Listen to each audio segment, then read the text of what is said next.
4-day work week was so successful. 4-day or 32-hour work week. With more hours of rest, workers are going to be able to function better. 91% of the companies involved said that they would make it permanent. So if we have a 4-day work week, does that allow us to have more people going back to work? And does that solve the other problem that we've created? That is layoffs, resignations. Or is it because we have an environment in the workplace that people really don't want to be there anymore? Our PC culture, has that destroyed people's interest or feeling safe in the workplace?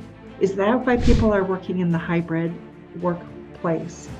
Or is it because they just don't feel passion about what their work is anymore, and they're just there to collect a paycheck? Maybe it's because they know their company is going to lay off a certain number of people every year anyway, so why bother? Because if they, the big people, the people who lead the company that is, don't care, why should they? And the list goes on. The 4-day work week become a part of our lives. Do you wonder about that? It's a question that I think get debated in many different ways. Look at healthcare, for example.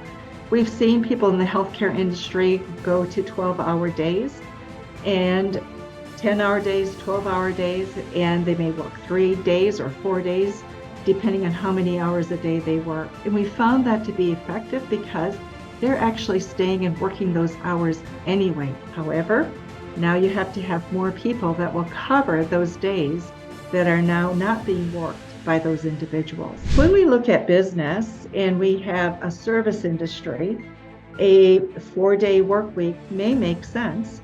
There is the argument that people don't show up in the office on Fridays anyway, so why not acknowledge it and just make it part of reality and not something that you have to request? In the service industry, is it an exchange for time, for work, that creates the value for the company? Is that what produces productivity? Or is it something different? In manufacturing, we know that we need to have people present to help produce products. For there, it's an exchange between time and productivity. So a 4-day work week may impact that. Our costs of goods may increase as a result of changing these policies. There are always natural consequences to everything we do. I think as we debate these issues, we need to look very carefully at what are the natural consequences.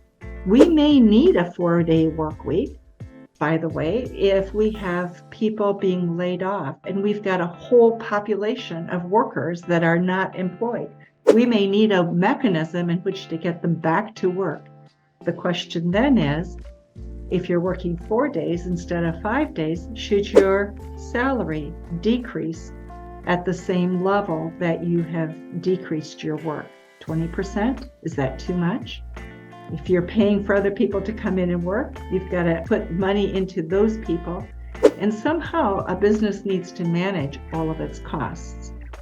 And so as we debate these issues, we need to really take a look at what's the impact? What are the consequences? What problem are we trying to solve? Why are we having that problem in the first place? Could we have taken a different approach that would have prevented that as a problem? Is the Great Resignation a result of leadership that needs to be changed? A different way of doing business in a complex organization? Maybe the way we're doing it doesn't work anymore. Maybe it's a model from the industrial age and needs to shift as we move forward. These are questions we need to be willing to honestly debate and discuss. Good decision-making comes from robust debate of all viewpoints. We cannot solve our problems, address the needs of people, have a sound and flourishing economy, strong businesses, unless we're willing to debate honestly, openly, to look for what the real solutions are. We have many places that we blame, many things that we look to. All it is we are trying to create business and have it run in a world of uncertainty and inefficiency. How do we do that? Well, we need new tools, new resources. We need new ways of looking at things. We need new ways of going about doing business. Check out the link below and we'll show you what your business needs. There's already a lot of risk just being in business. How do you protect yourself? How do you emerge strong and navigate all of this uncertainty? In this webinar, I will show you 3 things that you really need to address right now in order to develop that resilience and anti-fragile mindset and position so you can emerge from all of this strong, vital, and ready to move ahead full of momentum and energy.